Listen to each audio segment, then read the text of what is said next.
rather horrendous designs and mechanizations of our federal government structure that I feel directly imperiled not to tell anybody about, so that's why I'm here telling you. In doing so, I am breaking my security oaths. I am also guilty of breaking major federal law. How long I'll be able to do this, anybody's guess. However, I would like to mention this talk is going to be broken up into 4 main topics. And each of these topics will have some bearing on what you people are involved in, you patriot people, or even some of you people that aren't patriots that may be leaning in that way or considering it. I want you to know these United States are a beautiful place. I've traveled in over 70 countries, and I cannot remember any country that has the beauty as well as the magnificence of its people like these United States. Give you an overview of basically what I am. I started off, went through engineering school, which half of my schooling was in the field. I built up a reputation for being a geological engineer as well as a structural engineer with both military and aerospace applications. I have helped build 2 main concern bases within these United States that have some significance as far as what is it called the New World Order. Number 1 is Dulce, New Mexico. I was involved in 1979 in a horrendous firefight with alien human type, whatever you want to call them. And I was one of the survivors. I'm probably the only talking survivor you'll ever hear. 2 other survivors are under close guard somewhere in these United States. One is not in very good shape. He's living in Canada. So I'm about the only one around that knows the firefight, that knows all the detailed files of the entire operation. 66 Secret Service agents, FBI and the like, Black Berets died in that firefight. I was there. Number 1, part of what I'm going to tell you is going to be very shocking. Part of what I'm going to tell you is probably going to be very unbelievable. So if instead of putting on your glasses, I'll ask you to put your skepticals on rather than your spectacles. But please feel free to do your own homework. I know the Freedom of Information Act isn't much to go on, but unfortunately it's basically the best we've got. Your local law library and your nearest law university is a good place to look for congressional records. So if one continues to do their homework, and one can be standing vigilant in regards to their country. I love the country that I'm living in more than I love my life. I would not be standing before you right now risking my life by telling you these things if I didn't believe it so. The first part of this talk is going to concern deep underground military bases and the black budget. Let me first start by emphasizing the black budget. The black budget is a secretive group, basically a secret budget. It garners 1/4 of the gross national product, the entire gross national product of these United States.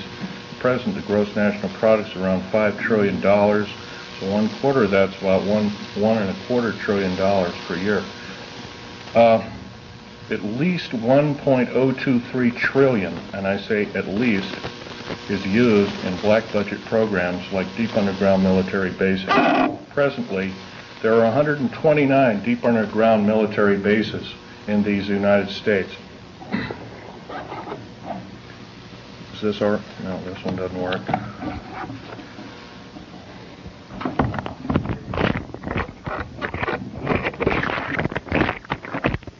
Hello? Not high enough. This one's too tall.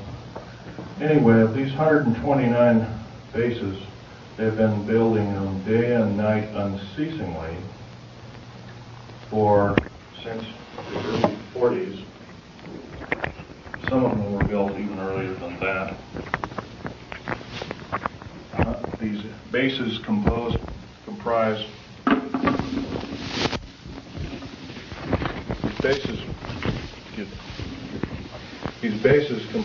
basically of large cities underground. They're connected by high-speed monorail magneto-leviton trains that can go up to Mach 2.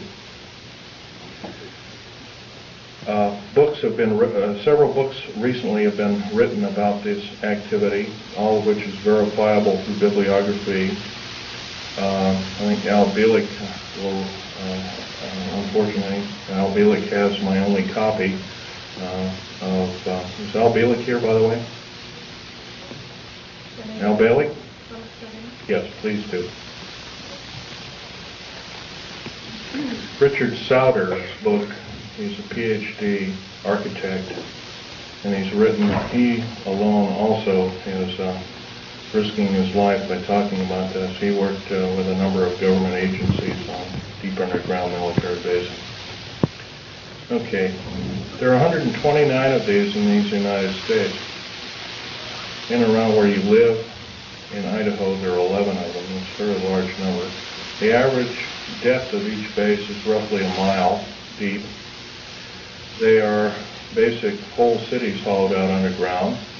They are somewhere between 2 2/3 cubic miles and 4 1/4 cubic miles hollowed out underground. You might ask how this is done. Well, right now they have laser drilling machines that can drill a tunnel 7 miles in one day. Obviously, we the public have been misinformed and not told about this. So unfortunately, I don't believe these things. The black projects, as we know them, sidestep Congress, which is illegal. Right now, the New World Order is depending upon these bases, and if I'd known it was the New World Order involved, I wouldn't have had anything to do with them. I was lied to rather extensively. So. Basically, the technology as we know it, for every calendar year that goes by, every 12-month calendar year, the military technology increases about 44.5 years.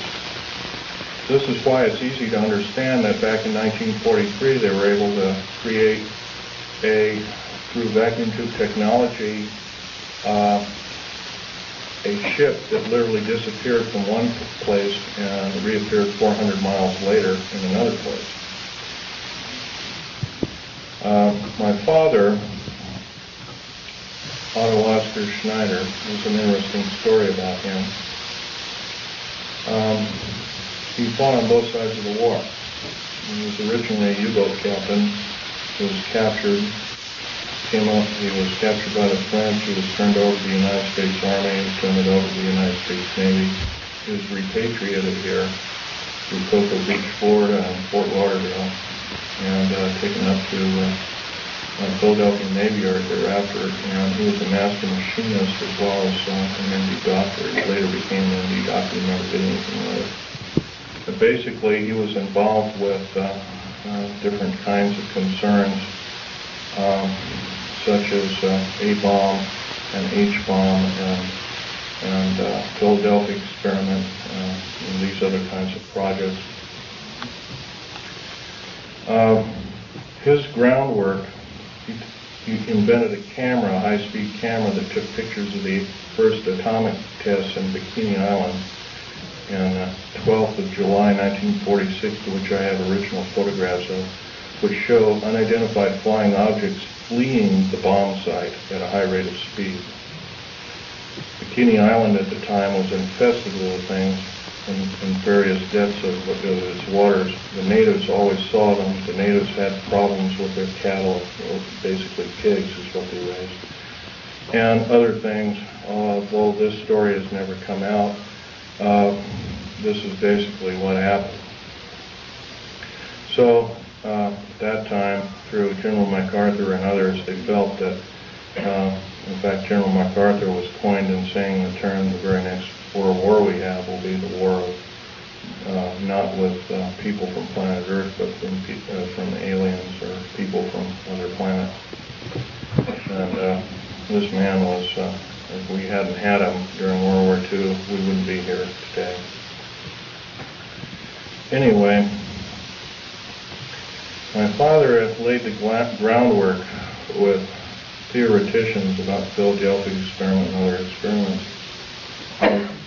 What does that have to do with me? Other than the fact of that, all I can say is that if it wasn't for, he never told us kids this, and he kind of kept it secret until a couple of weeks before he died.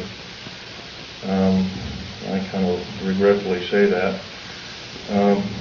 I don't agree with what he did on the other side of the pond in Nazi Germany, but I'll tell you one thing. I think he had a lot of guts in coming here and doing what he did. He was hated in his own land. In fact, there was a $1 million in gold reward for anybody who could kill him. Just bring the picture back of the dead person, and it never happened. Anyway, back to topic number one is dumb bases or deep underground military bases. We've been basically lied to, folks. We've been lied to a long time. Number one, the alien question. Nobody really knows the truth. We've been ruined by Madison Avenue has painted a very unrealistic picture of what's going on with outer space aliens and the inside of government, especially at Groom Lake. This particular facility, the hat shows, this wasn't the original insignia. This is kind of like a local fish wrapper type insignia. The original insignia had a skunk on it because I was part of the infamous skunk words. So anyway, this particular base originally is housed up to 117 live alien critters, or whatever you want to call them. Right now, it's not housing much of anything. Most of the stealth hardware has been removed. They moved it over to Kirtland Air Force Base. First of all, I want to tell you about aliens and the alien agenda. Back in 1954, under the Eisenhower administration, the federal government decided to circumvent the Constitution of the United States and form a treaty outside of the borders of the United States, within the borders of the United States, basically a treaty from entities outside of the borders of the United States, and it was supposed to be secret. It was called the Greada 1954 Treaty, G-R-E-A-T-A, Greada 1954 Treaty. That basically said that the aliens could take a few cows and test their implanting techniques on a few human beings, but they had to give detailed lists of the people involved, etc., etc. Slowly but surely, the outer space aliens slowly altered the bargain until they decided they wouldn't go by it at all. And back in 1979, this was a reality. The firefight occurred kind of quite by accident. I was involved in, we were building an addition to the deep underground military base at Del State, New Mexico, which, by the way, is probably the United States' deepest base. It goes down 7 levels over 2.5 miles deep. But at that particular time, we had drilled 4 distinct holes in the desert ground, and we were going to link them together with shape charge explosives. And then we were going to basically blow out large sections at a time. Well, when I was my job at that time was to go down in these holes, gather rock samples, check them for their particularity or particle count, give a detailed account of what kind of chemical explosive or plastic explosive to use, and then go from there. As I was headed down there, to my total surprise, we found ourselves amidst a large cavern that was already full of outer space aliens, otherwise known as large graves. I was petrified, as most people might be. The only thing I could think of doing at the time was shooting at them. I killed 2 of them, but by the time I could reload and refire at that time, a Walter PPK pistol, was an engineer, so I didn't feel I had to carry a gun underground. And I always carried this particular one. It's nice and small, and it's quite effective. But anyway, I killed a couple of these things, and at that time there was several other groups of people down there. It's about 30 people total, and 30 to almost 40 or more came down there, and they all got killed. Basically what had occurred was that we surprised a whole under mountain base of existing aliens, and later I was to find out that we are not the highest on the food chain. These aliens have probably been living on our planet for different groups of aliens anyway, the short and the tall grays at least, for a million years living here. And this could explain a lot of the theory behind the ancient theory of ancient astronauts and these other kinds of things like that. Might also explain the bloodthirstiness of different kinds of native populaces like the Aztecs, etc., Olmecs and whatnot. Anyway, I got shot basically here, and their kind of weapon wasn't really a gun-like thing. It was kind of like a box that they had on their body that they could manipulate. And it burned a hole in me, and it split my ribs apart, and kind of gory and all that kind of stuff. But anyway, it also gave me a high dose of rather nasty cobalt radiation. And I have cancer to this day. It's probably a result of it, although I can't prove that. Okay, the second part of my talk is topic number 2, and includes basically how this all occurred.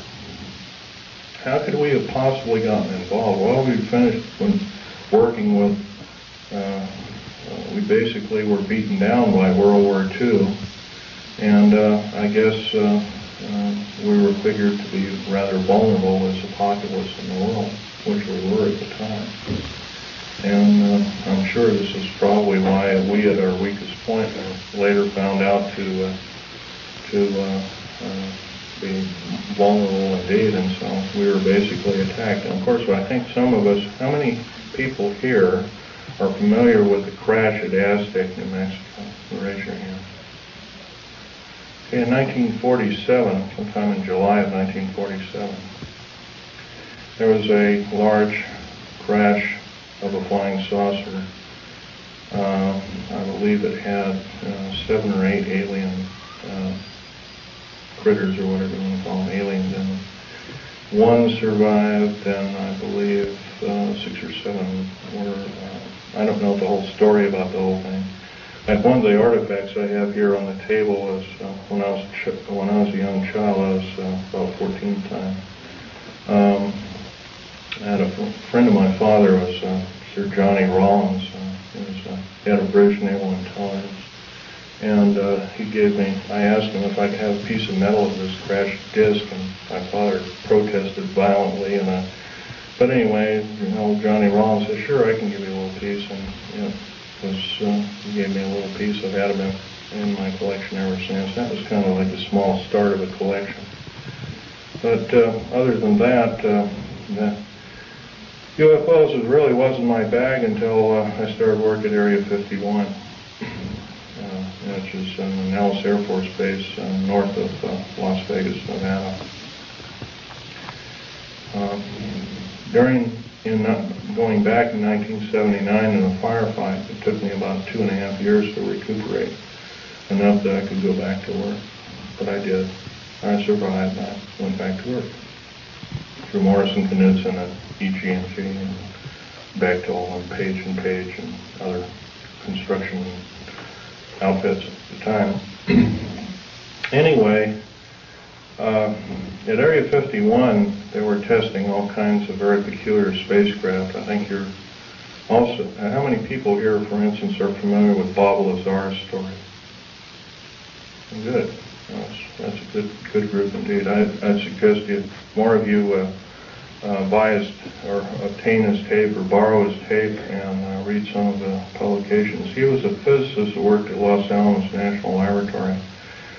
at Area 51 trying to decipher what was the propulsion factor of basically these alien spacecraft, these discs and other kinds of type of craft. So, but there's another thing I want to talk to you about other than all this stuff about deep underground military basing that might be effective.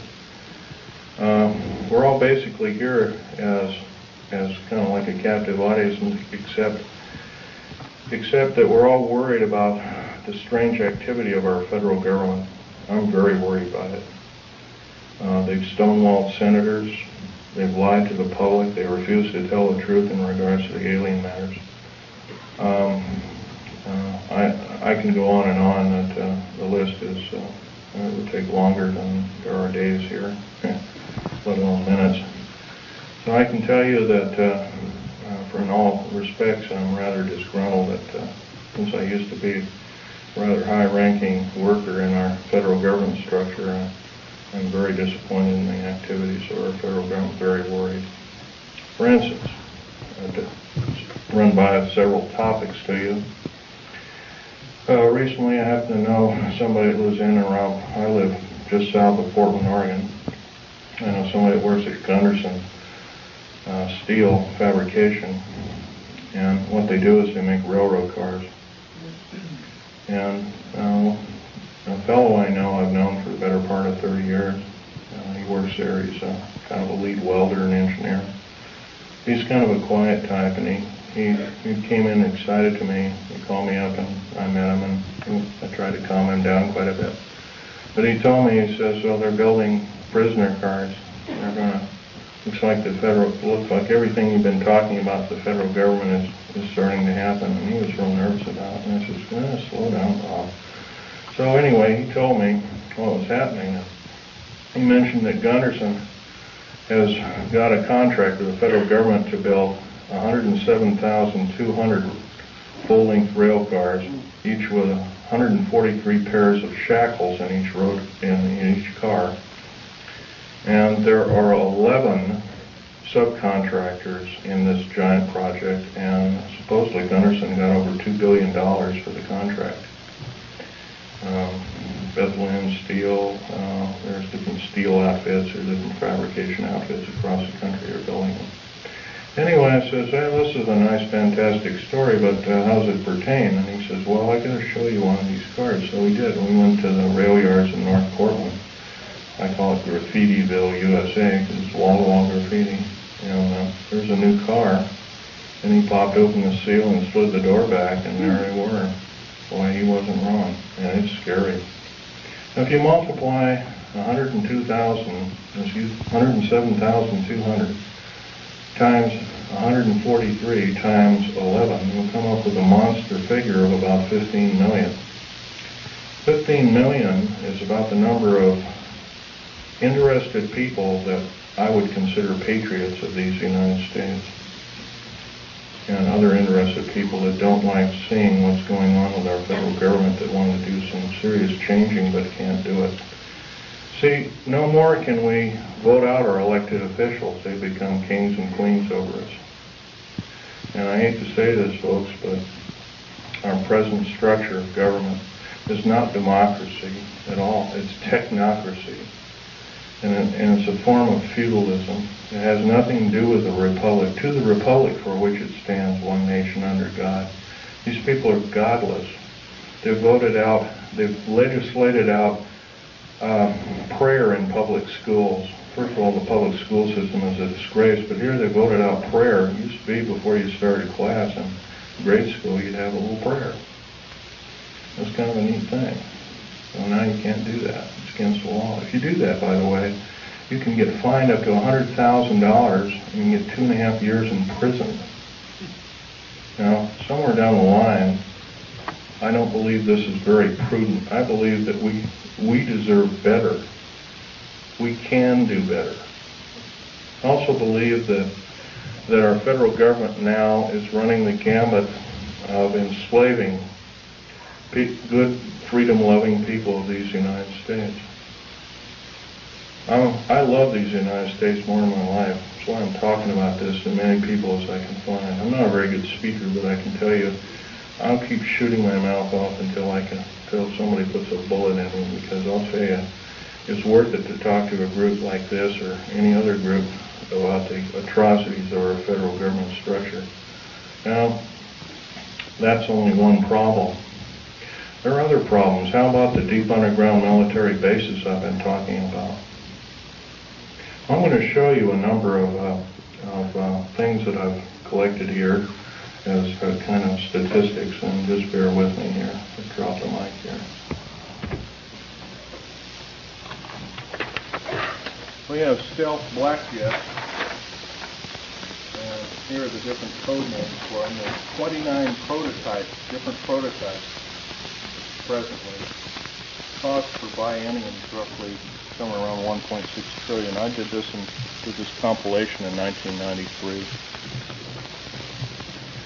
Budget from U.S. Congress 5-year plan that we're told about is $247.6 million. You couldn't buy the spare parts of all the black helicopters and the F-117As and the B-1, the B-2 bomber, and all the other 24 or 25 prototypes. Couldn't even get the nuts and bolts for that.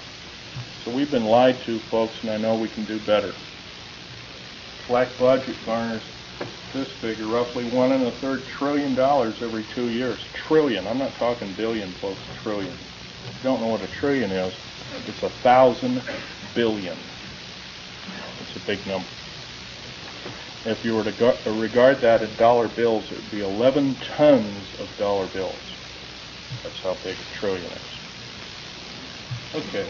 The black budget literally means hidden budget.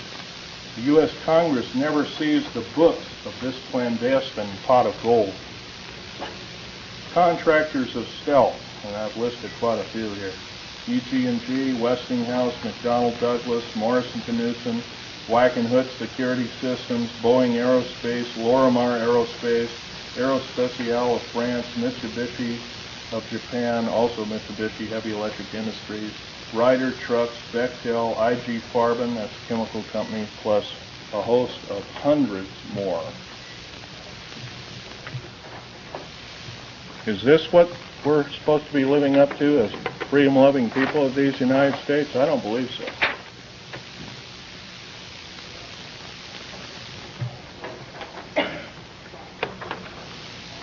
Still, 68% of the U.S. military budget is directly or indirectly affected by the black budget. Star Wars, otherwise nicknamed Star Wars, Strategic Defense Initiative, relies heavily upon stealth weaponry. By the way, none of this would have been available without us taking apart with a fine-tooth comb crashed flying saucers that either we downed or they crashed themselves into our deserts. None. All these materials on the table, some of which are formed by our space shuttle. By the way, you might ask, what's it shuttling? Well, it's shuttling large ingots of metal that are used, that are specially milled down. First of all, they're milled in the confines of outer space. Most of these metals cannot be produced on the planet. They need a near vacuum of outer space for their production. That's what we're shuttling. We're not even, folks, we're not even getting a semblance of what I'd call pablum. We're not being told anything close to the truth. I believe our government officials have sold us down the drain, lock, stock, and barrel. And by the way, up until several weeks ago, I was employed in the United States government with a Rhyolite 38 clearance factor, one of the highest in the world. Excuse me, questions later. Microphone, we can't hear you. Can't hear me? Okay. Well, anyway, this microphone is, I'm a tall person, this microphone doesn't get up any further and it's kind of hurting me. Anyway, another thing about Strategic Defense Initiative. I believe it's there to prevent alien attack upon planet Earth. It has nothing to do with the Cold War. As we have seen, the Cold War was a total farce.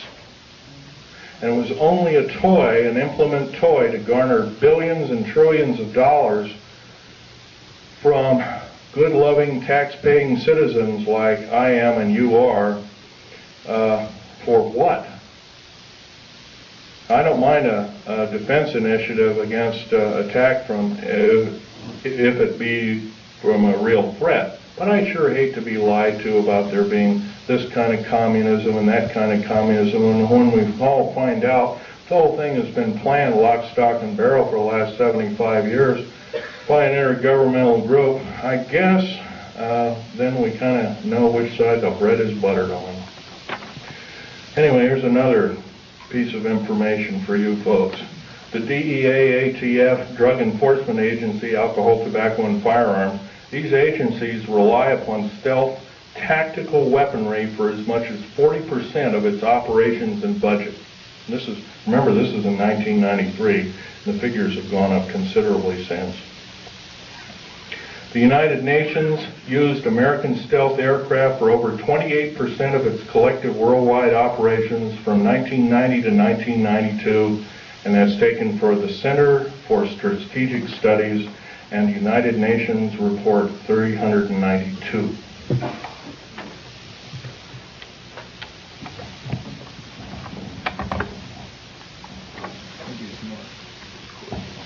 Yeah, I would appreciate that, because I'm having to bend over here and it really hurts.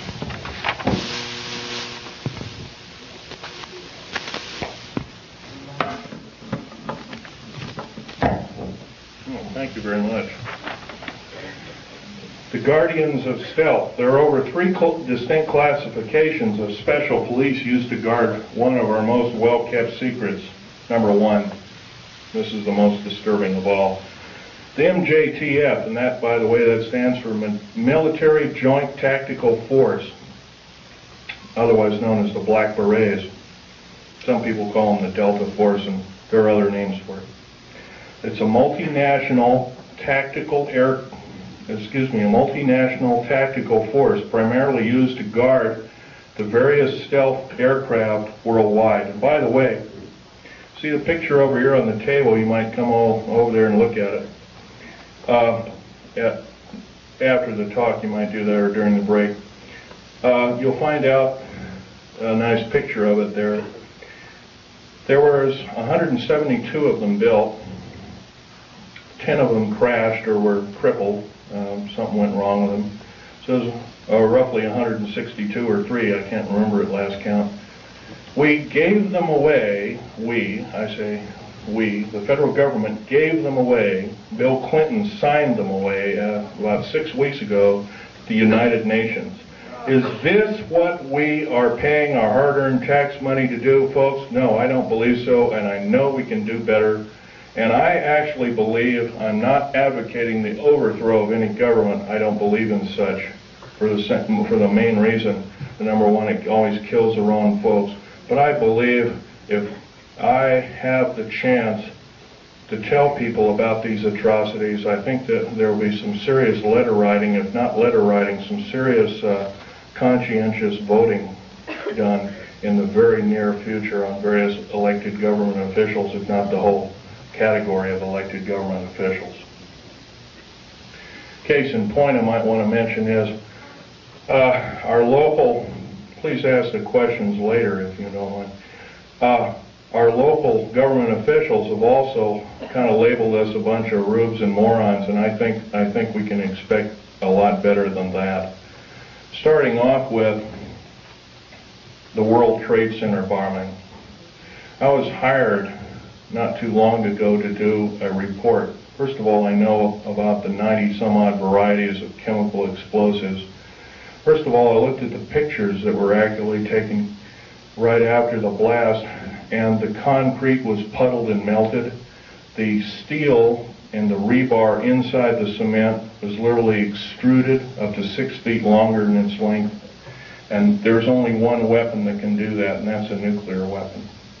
And that's a construction nuclear weapon. So obviously the people that they're looking for, that they say was a nitrate explosive that did the damage, they're lying 100%, folks. The people they have in custody probably didn't do the crime. As a matter of fact, I have reason to believe that very same group did do other crimes. They killed, I believe, a Jewish rabbi in New York, and maybe this was some kind of scapegoat problem, but I'm not sure about that. However, I want to further mention that with the last explosion in Oklahoma City, they also say basically it was a nitrated or fertilizer bomb that did it, a whole truck full. First they came out with the information, said it was 1,000 pounds, then it was 1,500, then it was 2,000, then it was 3,000, then it was 4,000, now it's 20,000. Well, by the way, you can't put 20,000 pounds in a Ryder truck, can you? Now, I've never mixed explosives per se. I know the chemical structure and the application of construction value explosives. I earned a reputation on it. I helped hollow out over 13 deep underground military bases in the United States. I worked on the Malta project. I worked on West Germany on its military bases, and Spain on its, and Italy on its. I can tell you from very sure experience, a nitrate explosive wouldn't have hardly shattered the windows of that building. It would maybe have knocked the facing off. It would have killed a few people, maybe at the most 20 to 30 people tops, but it would never have done that kind of damage. I believe I've been lied to as a member in good standing of these United States, and I'm not taking it any longer. So I'm telling you that you've been lied to. How many people are in this room? You've all been lied to, lock, stock, and barrel, and I do believe if we all get up and say, we've had enough, we want the truth, and if we're not going to get the truth, we want you to step down. If you won't step down, then I do believe our founding fathers told us and warned us that a federal government structure out of control is totalitarian slavery, and I do believe that we have to do something about it. Now, that's pretty serious, hard, down-to-earth talk. But I don't see any way we're going to get around it. I don't perceive at the present time that we have more than 6 months of country life left in these beautiful United States. The present rate. Right now, the so-called Patriot movement, which has been given a stinging blow by Janet Reno, who, by the way, I want to tell you something about Janet Reno. Janet Reno cheated her way through law school like Bill Clinton did. It's provable. It's on the public record. Janet Reno is a confirmed lesbian. I believe there are a lot of wonderful women that would make a great Attorney General of these United States. They're far more educated, they're far more moral than she is. I would hate to think how we are being hoodwinked by such evil people. We are the laughing stock of the world, and I do believe I can qualify myself by saying I'm a tired American, and I'm now speaking out. I think we can do better. I think these people of these United States, mostly older people above the age of 45, are now seriously worried about their own future. And I'm going to give you a run by some scenarios here that are scary indeed.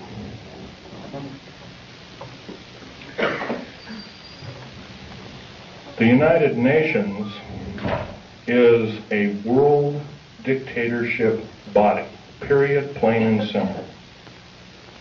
It is housed in the United States.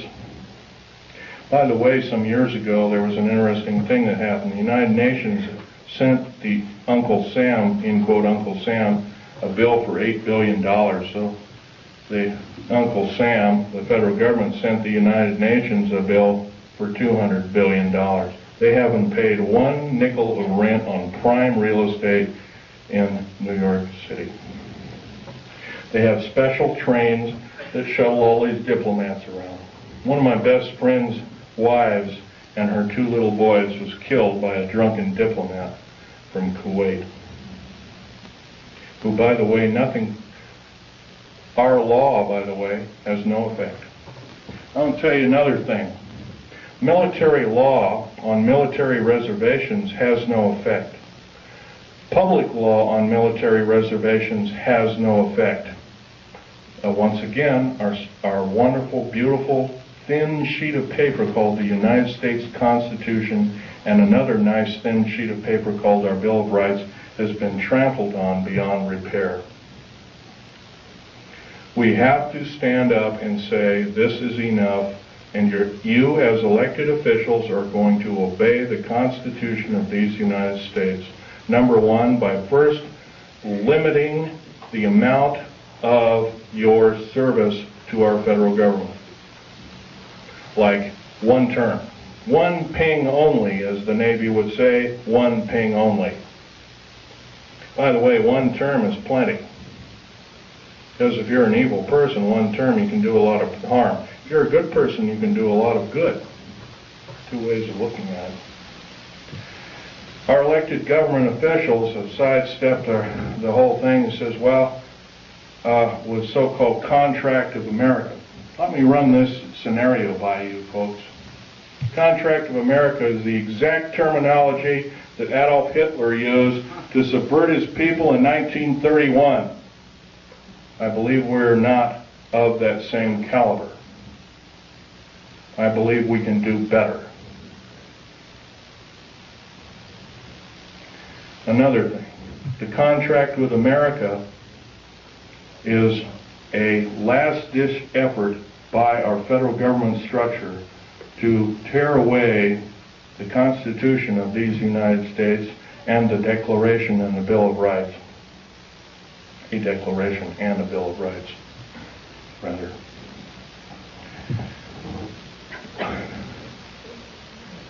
Reading these wonderful piece of paper that were somehow have protected us from economic and other forms of slavery, I doubt if there's more than 50 people in this room, including me, I hate to say, has not seriously read the U.S. Constitution. That's a national disgrace. I'm beginning. I picked up a book out of a library and I photocopied it. I'm reading it extensively. Our founding fathers separated church and state. It did not legislate any form of judgeship or judge body to say that we cannot pray either in a school, on federal government property. And by the way, you cannot pray on federal government property. If you do so, you're in violation of federal government standards and laws, and you can be guilty of a $100,000 fine and 20 years in prison. I do believe the people that are now in charge are atheists. And if they are not atheists, what are they? I think we can do better. Another thing I want to blow by your ears is the fact that a lot of you have probably seen in different areas black helicopters. There's over 64,000 black helicopters in these United States. For every hour that goes by, there's one being built. Is this the proper use of our tax money? I don't believe so. What in the heck does the federal government need 64,000 tactical helicopters for if they are not trying to enslave us? I doubt if the entire military government structure needs 64,000. Worldwide, supposedly over 230 countries.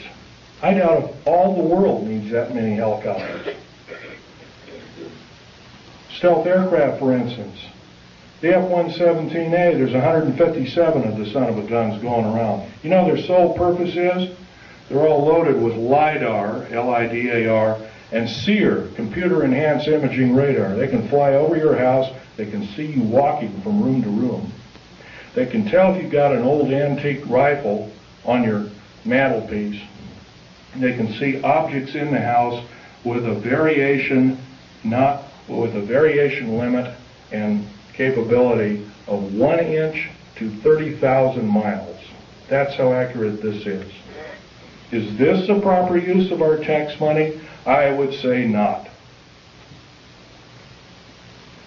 Now, I worked in the federal government for a long time. I know exactly how these people handled their business.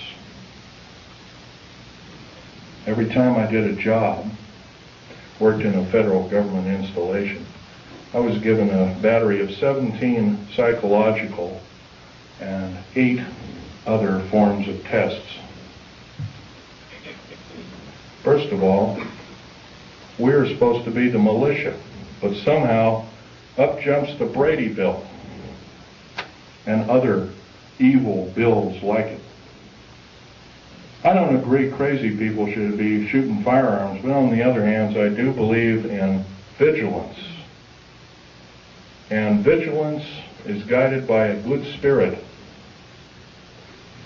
who knows the difference between right and wrong, who loves God, who loves talking to God, regardless of what religion we are. And by the way, there's a lot, probably in this room, there's at least a dozen different kinds of religions. I might be wrong. But I'll tell you, they're all good. God doesn't respect what religion you belong to, contrary to what you may have been told. I can tell you, though, that if we were to allow the atheist federal government structure to enslave us, we won't have this opportunity any longer. We have to do something about it. How are we going to do something about it? Well, some of us are attorneys in this room, perhaps, maybe one or two of us. Maybe somebody works for an attorney. Maybe somebody knows somebody who is a good attorney. I know that seems like a hard number to come up with, but there are a few of them out there. Maybe somebody knows a senator or a congressman or has had help by such. There's one outstanding in Oregon. His name is Mark Hatfield. That man helped me fight the federal government. See, my father left me these pictures of what he took at Bikini Island, Operation Crossroads. And I'm going to have this one out on the table. It's the original. I'll ask you please carefully handle it and try not to put too many fingerprints on it. Right over here, and I'll point to it, Hey, Echo, is a structure that is an unidentified flying object. This was taken 12th of July, 1946. Federal government at that time knew all about flying saucers, what they were and what their agenda was, and how they wanted to control us by world domination. Without question, they knew about it. Let's get on. Al Balik is our second speaker. He worked in a very secretive government operation called the Philadelphia Experiment. Well, so did my father, by the way, and I didn't know this until on his deathbed, and I now have the picture proof of it. Also, I have a picture of a supposed non-human alien called Val Thor that worked for the Pentagon. He still works for the Pentagon. In 58 years, he has not changed. He still looks young. Something's wrong. I don't know if he's doing it under duress or what, but evidently he's still there. Don't know what kind of alien he is, but he's about a few inches shy of 8 feet tall. He's very bright. He's worked in the Department of Defense and the Pentagon for, I believe, 58 or 56 years, one of the two figures. So don't tell me, folks, don't tell me, federal government, that this isn't so, that when we see something in the night sky that doesn't add up to an aircraft, that it's a weather balloon, or that we're mistaken, or I'm crazy, or we're crazy, because it's not. You've been lied to, you've been cheated, you've been stolen from, you've been cheated by your public officials, and I think it's time that we not only realize this, but it's time that other people form cells and start talking about this vigorously. If, say, only 5 people in this room are doing what I'm doing, I can't imagine just 5 people have one talk in 1 year to a group of people like this. In 6 short months, we could reach 10 million people. That's a formidable number. But if I'm just the only one out there talking, it's never going to do it. Right now, before the U.S. Senate is an anti-terrorist bill. This anti-terrorist bill, by the way, is going to kill the United States Constitution and Bill of Rights by number one. Number one, it will take away, first of all, it will arm the federal government police force. First of all, I think the federal government's got enough police. There's 1,719,000 federal police officers in these United States. That is more that was in either Germany during World War II or Russia under Stalin and Beria. Now, at the present moment in time, 7 weeks ago in Nellis Air Force Base, and a year and about a month ago, about 13 months ago, because I was there at that time, we entertained the United Nations and the Russians and showed them Area 51, which is supposed to be our most secret military base. What is going on, folks? Tell you what's going on. We're being sold down the river. We've got to do something about it, otherwise we will not see this country go on as the United States, and I don't think we'll see it go on for a year. I'm saying I don't believe I will see it go on as a country in 6 months at present. Because if the federal government has created the World Trade Center bombing and the bombing in Oklahoma City, which is extremely tragic because it killed probably 40 or 50 children. And by the way, I have absolutely no use for a person that hates children. Our Attorney General, Janet Reno, hates children. She hates men, she hates everything but maybe her own kind. And by the way, if anything is outer space alien, it's her. And Bill Clinton. Well, Bill Clinton is just another big liar out there. But Janet Reno, I can't forgive her for what she's done. She's done more as a singular intergovernmental official to destroy this country than any other individual, believe, since the great traitor during the Revolutionary War. What was his name? I'm trying to think. What? Arnold. Benedict Arnold. There we go. Probably find out she's probably distant relation of some sort. Now, what can we tell our government, trusted government officials? I know how rare those are. They're an endangered species. Well, they can first start by getting a bill going that requires all government officials to register. I mean, if they're going to ask us to register our guns and our rights, they have to register their rights. They can register their rights and their guns and their legislative ability through one kind of referendum, number one being they can limit the amount of years that they're in office. If they cannot do this, by the way, if a contract with America, by the way, is really a contract, and all the politicians, or the Republicans or Democrats or whatever you want to call them, to me that's just a label, they left one thing out of a contract. Say you buy a car, or buy a house, or buy something on time, and it's got 10 parts to the contract, and one is scratched out after you've signed the contract. By the way, it's null and void.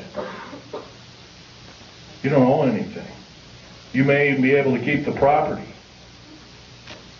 By the way, the contract with America is not only illegal, but it's asking us to change the bargain. The only damn things that change the bargain are the damn outer space aliens, etc., etc., and evil people. I think we can do better than this.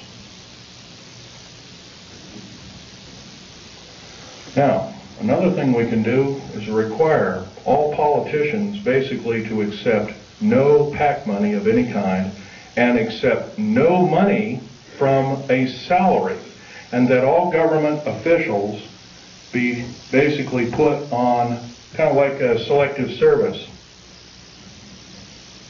Everybody has to serve in some part of a government structure to some degree. And it's a voluntary thing, and if you've done right, you get paid for it. And if you're not done right, then there are other ways to make sure that you will be punished accordingly.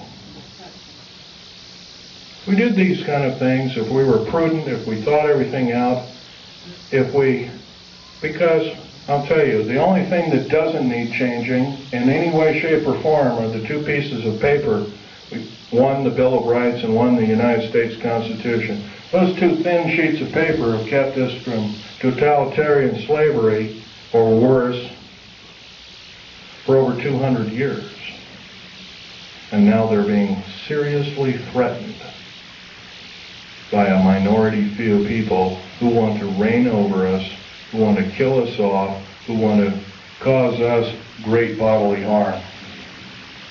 You realize, in my field, I couldn't even, if I saw something wrong, and I did many times, I had no way to blow a whistle.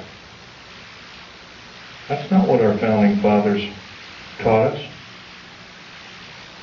That's not what they laid down in sacred writing, almost sacred writing, I might want to add. We can do better. If we are really the government, if we are really the militia, then we have to stand up and we have to make ourselves known that this will not be tolerated in any way, shape, or form, and it must cease and desist. And if we are challenged, then so be it. Then we are challenged. And I guess the actions of us will be rather forthright, by judging from this crowd. I'm laying down my life by talking about secret things, that I took an oath of secrecy that said that if I broke that oath of secrecy, I am guilty of espionage. I am called a traitor by my own government for blowing the whistle. That's not only a disgrace, but it's an outrage and has ramifications on everyone in this room. And I think we can do better. Now, I've talked about a number of topics that are rather controversial. I don't think I've talked about too much about why we're being enslaved. If you remember, there's always been a nice convenient war. If it wasn't World War I, it was World War II. If it wasn't World War II, it was Korea. If it wasn't Korea, it was Vietnam. It's always been a convenient war. When we've gotten a little bit too smart, folks, there's been a war to wipe out the good people that would take over and run our country effectively. There's a lot of times, and we're going to have to face some very serious consequences. Very short. What we call patriot movements in this country are being singled out for war crimes against humanity, and I happen to think there are a few people in these groups that are crazy, but I would say they're an extreme minority. Probably less than 1/100th of 1% or 1/10,000th of the whole. Janet Reno has us believing that all of the people that are in patriot groups are responsible for inflaming the populace, for doing other crimes against humanity, like killing children, innocent children, regardless of race. The unspeakable thing that happened at Oklahoma City is a wake-up call. If we do nothing, if we decide to stuff our gut, say, well, I don't have to do anything today. I can watch this show on TV or that show on TV. I don't have to talk about, I'll let Phil Schneider or Al Bielek or some other person talk, Bo Greitz or some other person talk about it. Let them do it. If we act this way, folks, we're not going to be around very long. If you got rights out there, you might as well start enjoying them like you've never enjoyed them before, because pretty soon we're not going to have them. We got the wonderful freedom of movement. Driving down the road, and you don't have to show your ID, but slowly that's changing. There's legislation right now in the United States Congress that any person that has worked for the federal government has to have special identification. It's illegal. It's an outrage. And I've already drawn the line, stamped and put my foot down, and I say, enough is enough. I've had enough. And I think we can do better. I know we can do better. So I'm asking you, out of this entire group, how many 100 people there are, 150 or so? 5 of us. 5 small people gathered together and start preaching the good things about America to whatever group size it is, as long as it's more than yourself. Try a group of, say, 10 or 15. I think most of us have 10 or 15 people we know, friends, whatnot. If 10 people did it in this room, we'd reach double that figure. We'd reach 20 million or more countrywide.